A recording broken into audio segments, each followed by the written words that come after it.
Hi, my name is Elizabeth Leonard. Welcome to the Leadership and Productivity Podcast. I'm so thrilled to have you on another episode, and thank you for being part of this community. I am so honored to have with me here three experts.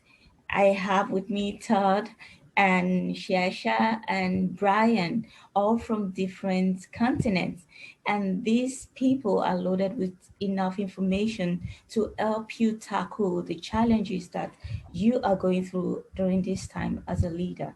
So today what we are going to do is we will be discussing about different challenges that leaders go through in their trying times. We know that there are moments of challenges for leaders, and sometimes leaders are overwhelmed with by so many things, and we will be hearing from experts as we talk about that today. I am so pleased to have you and so delighted. Can you please introduce yourself, please? Todd, you can go first. Sure. Thank you, Elizabeth. It's great to be on the call, and you've got an international panel here, which is really exciting. So I'm looking forward to learning a lot myself. Yeah, I live in central Wisconsin. Stevens Point is the name of the city in central Wisconsin. And my leadership journey really began about 5 years ago. I mean, I've been a leader throughout my career, but my journey itself, I was introduced to John Maxwell and the John Maxwell team. And from there, I've grown my learning a lot, and from a lot of other folks, done a lot of reading and learning. And now I really focus on how I can impact others and adding more value to others than that I receive. So I've been doing that, like I said, for 5 years, primarily do it through speaking, coaching, teaching, and training. So that's a little bit about me. Wow, that's really good. And you, Shasha? Hi. Now, my first name is easier for you. My first name is Katja, so that's easy. So, my journey as a leader is always has been communication one. So I was always working with communication teams internationally. In the IT and in the media world. And 15 years ago, I set up my own company because the leaders I was working with, they love to have guidance. They love to have support when it came down to interviews, media interviews, being a better presenter on stage, and being a public speaking trainer and media trainer myself. So this is what I'm doing basically right now. All over Europe and in the rest of the world, if the rest of the world wants to have me. You're welcome. We're so pleased to have you here. And you, Brian, can you please introduce yourself and what you do? Sure. Yeah, I don't have quite the same background as Katja and Todd. I've worked as an educator for the past 20 years, but about 5 years ago, I decided to become a coach. So I started training in positive psychology coaching, and in the midst of that, I've mostly coached individuals on kind of a personal level, but I started with leadership coaching this year. So that's the background I have. It's more of an educational / academic one rather than, and I did forget to mention that I've completed my master's in organizational leadership. So yeah, I'm coming more from that kind of background. Don't have quite the experience they taught of Katja, but yeah, thank you. It's really an honor to have you here. So let's get down to one of the problems that we found out from our audience. Well, someone said many executives seem completely overwhelmed, mostly by problems coming at them 24/7. What do you suggest they do to overcome this problem? Is there a way you can share, or can you share any prioritization techniques to handle the problem? Would you like to go first, Todd? Sure, thank you. Yeah. Well, yeah, we've learned in the last 18 months that problems are going to come at us 24/7, as your question states. And really, that was the case before the pandemic, and that's going to be the case after the pandemic. There's going to be change and uncertainty in our lives all the time, whether it's through the workplace, whether it's through our personal lives, or whatever we're working on. So I think the first thing you have to do as a CEO or executive or leader is just accept that fact, that there's going to be crisis and you have to work through that. The thing that I always talk to people about is I use the phrase, put your own oxygen mask on first.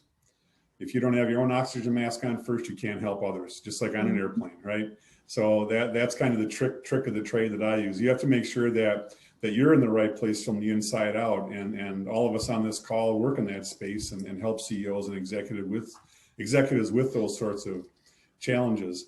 And then, in terms of prioritization, I think we've all been blessed with the same 24 hours, right? That's 100% equal, no different for anybody. But it's how we use that 24 hours. And so I know I've taken people through some different time studies on how they're using their time. And it's really interesting how soon you find out that there are many ineffective, unintentional uses of your time. And I've shifted 5 and 10 minutes here and there, over several months, over the course of a few months to really put the time in, prioritize the right way. It's not like flipping a switch. You have to really think about it. You have to study it, and then you have to be willing to make that change. So I think that's a big component of it.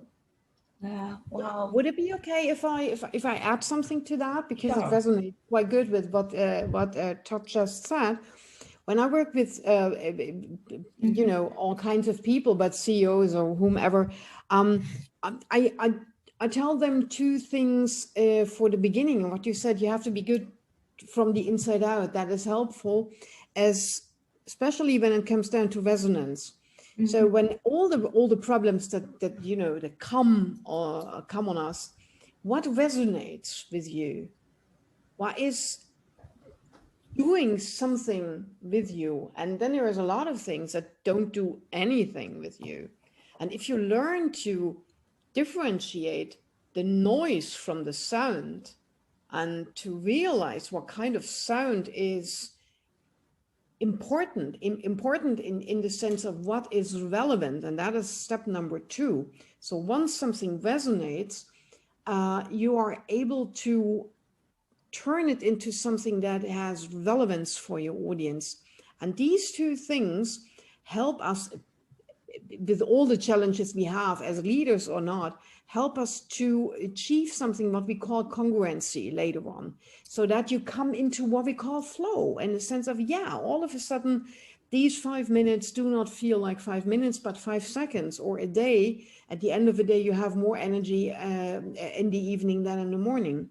So these two things, resonance, relevance, and congruency, to me are a nice and easy prioritization indeed into these 24 hours we only have, right? And we need to use brilliantly. Oh, thank you so much. Is it possible for you to share an example of that? I know that you've encountered some of those issues from your clients. I mean, them facing all of this. For instance, when you mentioned congruence, do you want to paint a picture of what that looked like from, before they get into the flow? Let's assume someone is having an all hands meeting with its team and is preparing that. So now you can spend millions of hours in preparing slides and preparing numbers, especially numbers, and the right picture and all that. But to achieve resonance with your audience and from their relevance and congruency, it is much easier if you take 10 minutes of your time and just listen without even asking a specific question. Just listen what has been said somewhere in the cafeteria or wherever we are. I mean, over the last 18 months, it has been a little bit more complicated because we had to listen differently in conference calls. But that is one thing. Just listen to what triggers your people, the people in your teams, and then listen to what resonates from that. These trigger words help us to find the right intake in this, as an example, in that all hands meeting. And from there, all of a sudden, you'll create not just employees or team members, but ambassadors. And all of a sudden, what you have to say is told again and again and again. Then somebody goes and tells them to the mountains. And then it's easy to receive flow, to get into the flow. Wow, thank you. So when the economy is hot, executives feel pressure. They feel pressure to take larger than normal risk to grow the company's brand. Coupled with this, to meet the human needs of personal growth, or service to others, their clients or their audience. So what do you suggest that they do in such a situation where they need to do something or make a deal that align? And I think part of what you said may really work for this. What they need to do as leaders to make deals that don't align. I mean, what do you suggest that they do in such situation where they feel pressure to take larger than normal work, and they have to meet the needs of their audience, or this is what I mean, let's say stakeholders now, and they also need to meet their personal needs? What do you think they can do to choose the right one? This is still part of prioritization. Do you understand what I'm trying to say here? But I can rephrase that. Brian, Brian, do you want to go ahead? Yeah. Yeah. I think I understand the question, and I think a lot of what Katja said is really what I think would apply to this question and the first question as well. Is you prioritize essentially by knowing what your vision, what it is you want your organization to do, where you want it to go. And with the clients I worked with, there was a lot of kind of, I would call like surface level issues of, maybe knowing what it was important, what the priorities were, what the stakeholders expectations were, but not really knowing how to plan for what's going on. A lot of decisions and actions were taken kind of off the seat of their pants. Just this is what's urgent right now, so let's deal with that. And things would get a little scattered. Once in a while, there would be, the planning would be in place, but then monitoring, okay, how is this planning going? Is the communication systems up in place? Do people understand what they need to do? Do they know where to go if they don't know what they need to do? And so sometimes the communication systems, the organizational communication kind of wasn't there, and that needed to be established. Okay, if I have this issue, who do I talk to? What is going to be on the agenda of the meeting? I don't know what's going on. Let's figure out how to get all our systems in line, make sure all the different departments are kind of working in tandem instead of kind of in isolation, this sort of thing. And then finally knowing how to evaluate that. A number of the clients I worked with, surprisingly, didn't really know how to assess whether they were successfully going in the direction they wanted to go or not. But I think, as Katja alluded to, and she talks about residents, for example, is underneath all this has to be a clear vision of, okay, what is it I want for this organization, for its stakeholders? Where do we want to be next year or in 5 years? Because very often when I see the leaders or managers of companies who feel like, there's so many things flying at me, so many things I have to do, is that they haven't really boiled it down to like, what do we need to do in order to get where we're going? And what just kind of feels nice? What's the shiny object that maybe our competitors are doing, so I feel this compulsion to do? And in line with the communication, what do our stakeholders, the frontline employees, the managers at any level, where do they see the company going? And is this in line? That kind of thing. Yeah. I think what Brian said about vision at the in the beginning of his remarks really hit home. Really. I think as a company, your vision, mission, and values are important. They're often overlooked, or they're often too wordy, but a simple 6-word vision, a simple 6-word mission, and core values. And I think back to what I said earlier about put your oxygen mask on first. Your own core values, you need to start with those. Make sure you clearly understand what those are and identify those as a CEO, because those do transfer into your business, obviously, right? And then as a business, through your strategic planning, making sure your vision, mission, and values are in line as well, so that you have a real strong foundation on how and what to make your decisions on. And then as Katja said before, it really does get into that resonance, relevance, congruency. It all kinds of flows really nicely. Yeah. But again, you have to have that inside out kind of feeling, both for you and for your business. Right. Right. That's really good. And I Let me also like the add two chat. things. Okay, Let sure. me add two things to that. That I'm making these strategic things in terms of communication a little bit easier. It's a tiny little bit that helps a lot. If you in every piece of meeting, mail, communication, it doesn't matter what it is. If you bring it down to in all kinds of communication, there should be at least one wow and one aha moment. So that people kind of have this emotion in the sense of, oh yeah, that's cool, or I want to be part of this, or I want to contribute.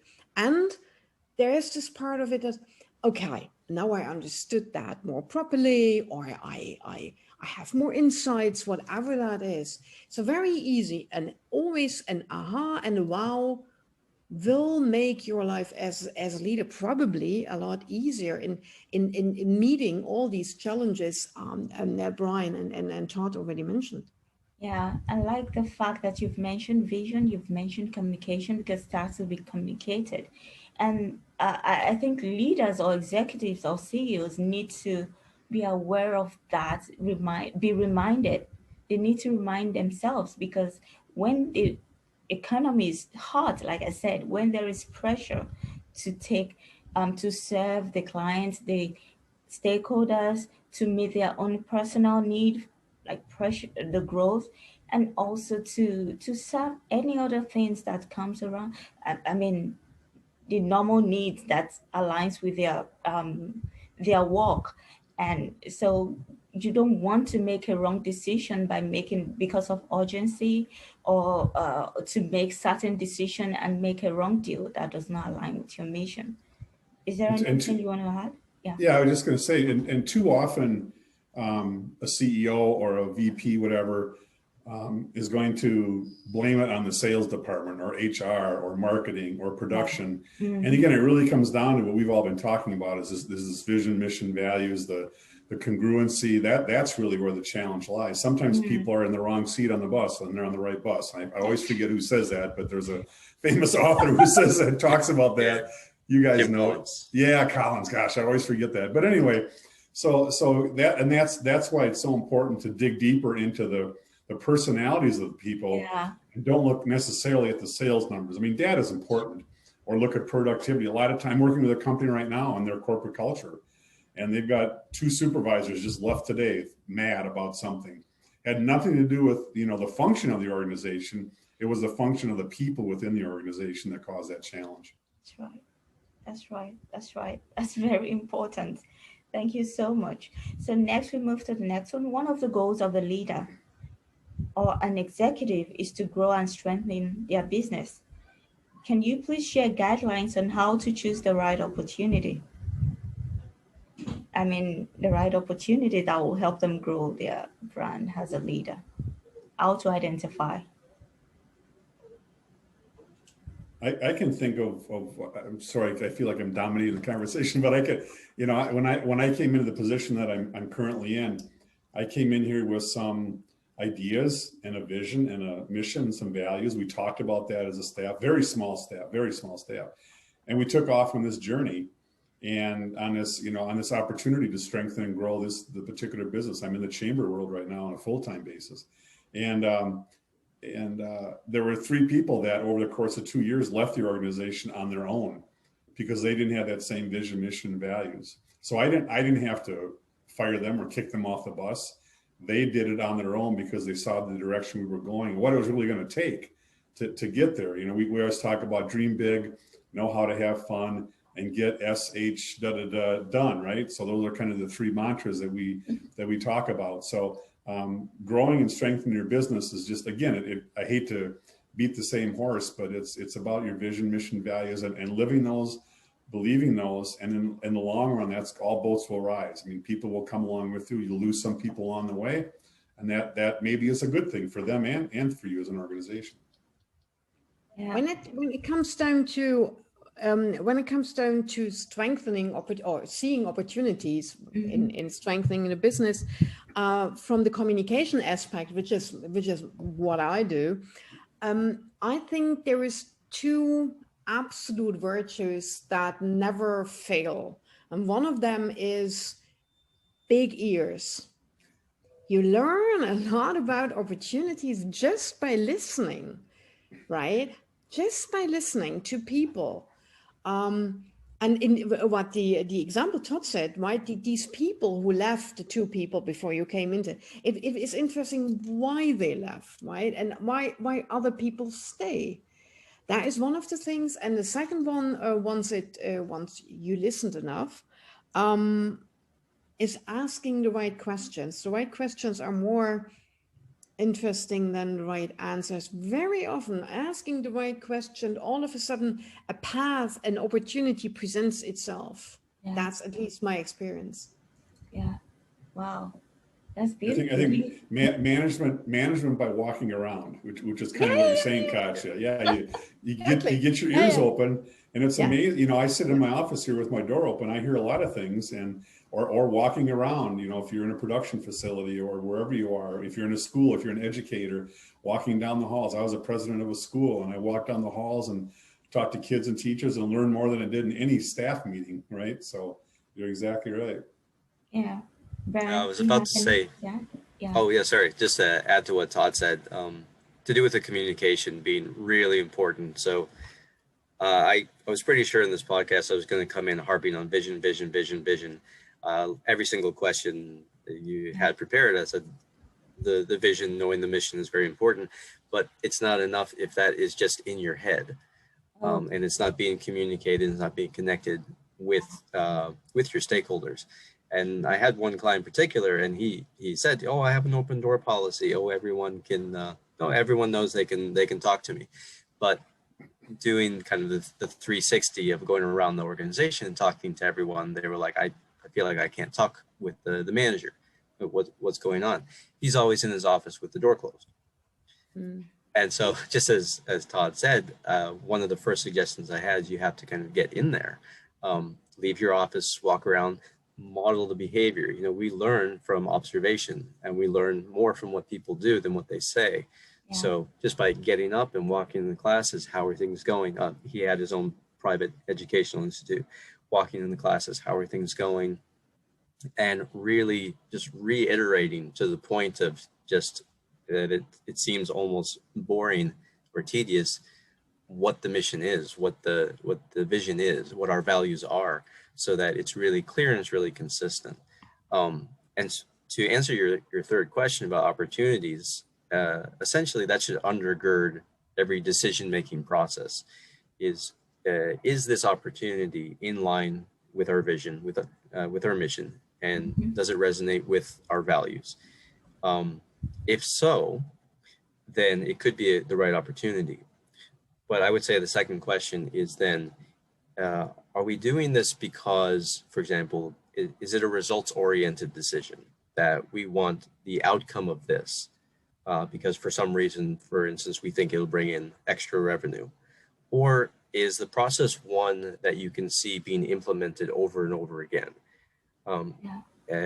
Todd mentioned the Jim Collis and Jerry Porras book, Built to Last. It was about the 20-30 greatest companies, and they all had that in common, was that they said, look, this is what we do best. This is what our company is about. Does this opportunity fall in line with that? Or would we have to be chasing some other ideal or goal? And if so, we can let that go. But if it's something we can see being useful or utilizing 5 years from now, 10 years from now, that's a great opportunity to grab onto. And I think this is a really important decision-making process for organizations to go through, because the clients I work with in general are overwhelmed, and I come in and say, well, what are you working on? And it's like 20 different things. And half of them have nothing to do with what the company was at its founding. So. Oh, thank you. So I have another question when you mentioned that. So when it comes to vision, we know that vision is long-term oriented, but in the case of Kodak, you know what happened to them?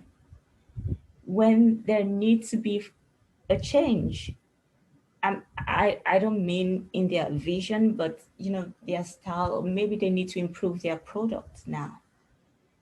For instance, what would you say to that? How do you think leaders should navigate change? And this could be in different ways. For instance, the pandemic, I'm just trying to make different ways by which, as people, companies are opening back or getting back to work in this part of the world. I don't know about other places. That's going to be another change for them. But when we talk about vision, what I'm talking about now is the product or the service. There is technology that is introducing complementary something that may affect what they have now. How do you think leaders should approach that? I think asking your employees, again, talking to your employees. I think so often the senior leadership of an organization is so out of tune with the frontline workers, whether it's service or a product. They really don't, and the people who are on the front line know what's going on. They know what the customers and the clients are saying. So, having those communication or those ways of as senior leaders talking to people, and again, get back to what Katja said, have those big ears and walk around and ask questions and be sincere about it. When you ask how you're doing, stop, shut up, and listen to how they're doing, and people will tell you. Right? I mean, we're all guilty of that. People will tell you if you take the time to ask them the question. And then you can turn that into what direction do we need to move, or do we want to move? Yeah. But another thing that might help and support change, or make it leadership life in changing times easier, that we smaller entities. Let me put it like that, right? And, very centralized companies with 100,000 employees, it's very hard to handle. So if you have smaller entities that where the employees have a stronger self-responsibility from the beginning to the end, from an idea, we work with design thinking processes more and more and more, which is a very helpful thing. And all these aspects help us to stay more easily connected and to be more flexible when it comes down to change rapidly, right? Sometimes we do not have 10 years anymore. We have maybe 2 months. And everything we do with the rapid prototyping and all that is happening fast and very often more successful in smaller entities. So I would look how is my company structured, and what can I do to get people closer to each other to discuss all these changes. Yeah. Thank you. Another thing, the last question that I have, thank you so much. I know that this is important. It's easy to get distracted and get pulled in many directions. So when trying to balance creating an exciting future and maximizing the results of today, can you share ways to balance how to stay focused in order to create a sense of stability and organization needs? Anybody can go first.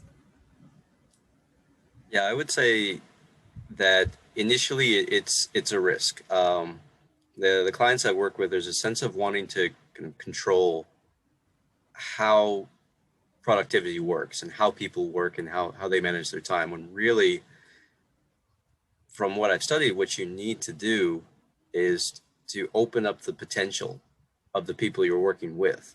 And that requires a degree of relinquishing your control. It requires, for example, delegation. It requires, as Katja and Todd both mentioned, really listening. And it requires a good deal of humility, I believe, knowing that maybe you're wrong, maybe you've made the wrong decisions, and trusting in your people that they can tell you this. And what I've seen is that when you create an organization that focuses on the potential, the strengths, the creativity of those around you, very interesting opportunities come about, and you can create some great opportunities for teamwork and team cohesion and things like this. So I think we're kind of moving away from a culture of management, of like, okay, I'm on the top, I've got to kind of control and and decide and dictate almost how things go, and moving into leadership, which is becoming the kind of person who not only serves your customers, your client base, but serves all of your stakeholders, the people you work for.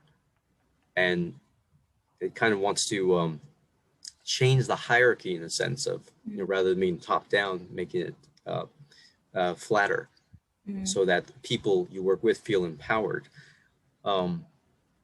And when I've seen this happen, it's in the very least, like things become more interesting and it becomes more meaningful to go to work.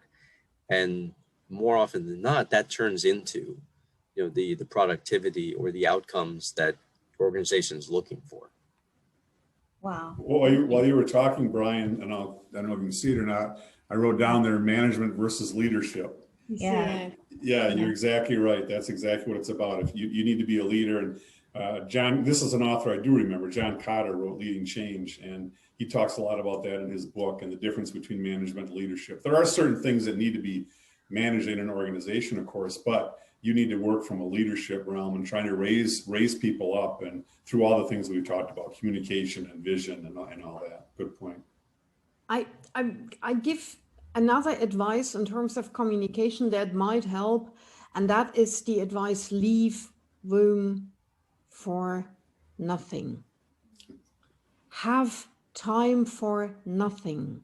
We are so 24 hours, 24/7. We have a plan. We have a 5-minute schedule. And then we say to our employees, walk with me and talk to me. I think if everybody has enough room to do nothing, or has an unplanned half day, I think that a lot of what we try to say falls easier in place. Yeah. Just not having, I don't know, a Friday afternoon with nothing, no family, no commitments to nobody except to be with yourself, and then see what comes. No plans, just nothing. I know it's luxury, but I think this is a resource. That makes sense. John Maxwell talks about every day he takes a blank legal pad and his 4-colored pen and goes to his favorite chair and just sits there and thinks, like you're saying, just nothing, and just kind of it flows out and it clears your mind, So that's great advice, Katja. Wow. Thank you so much. Sorry. I was really quick in line with that. Microsoft actually did a really interesting, I would say, experiment here in Japan. And Katja and Todd, I'm sure you have at least an image of Japan, and it's probably quite accurate that it's just go, go, go. People here work 68 hours a week, and it's just kind of, well, that's what we do. And so it really is a paradigm of just like work. But Microsoft decided to experiment with a month of 4-day work days rather. Oh. And here in Japan, which is kind of like antithetical to the culture, but apparently productivity increased by something like 80% at the end of that month. Wow. And it was really telling, like in a culture where people are really against that sort of thing, and it still worked. The importance of having that extra space, that extra breathing room, time to do nothing, may actually turn into really practical benefits for a company. Thank you so much. It's been an honor having you here. This has been an interesting discussion. And do you all have anything coming up, a product launch, or feel free to share your services that would be beneficial to the audience? I'd be more than happy to share, like a free half-hour coaching session if people are interested. And my website is my first name and last name.com. So feel free to reach out and do that. Thank you. Katja? Who wants to follow me finds me on all social media, from Twitter to LinkedIn, to all these fancy things we do nowadays to stay connected. And I'm very happy to, I'm on the other side of the pond, to spar every morning or every evening a tiny little bit. And the easiest thing to reach me is via email or by call, it doesn't matter. And my email, my website, the one you probably find the easiest, is interview-training.eu. Yeah. Thank you. Brian. Yeah, I'm actually working in kind of a different field, but I'm always happy to coach leaders. And so as Katja mentioned, you can reach me through social media. I'm most often on Facebook, which might be near impossible to find with my name, but on LinkedIn, you can find me as well, Brian Conley in Osaka. Or people can get in touch with me through my personal email. My website is going through some changes as I've kind of shifted in the business direction I'm going. But my email would be my name, Brian, J for Joseph, Connolly, and then my birth year, which is 1979 at gmail.com. Shoot me an email there and we can talk. Yeah, thank you. It's been so wonderful having you here, and I'm so happy that our audience have been part of this community, and thank you for staying till the end. Bye for now, till next week. Right. Thank you.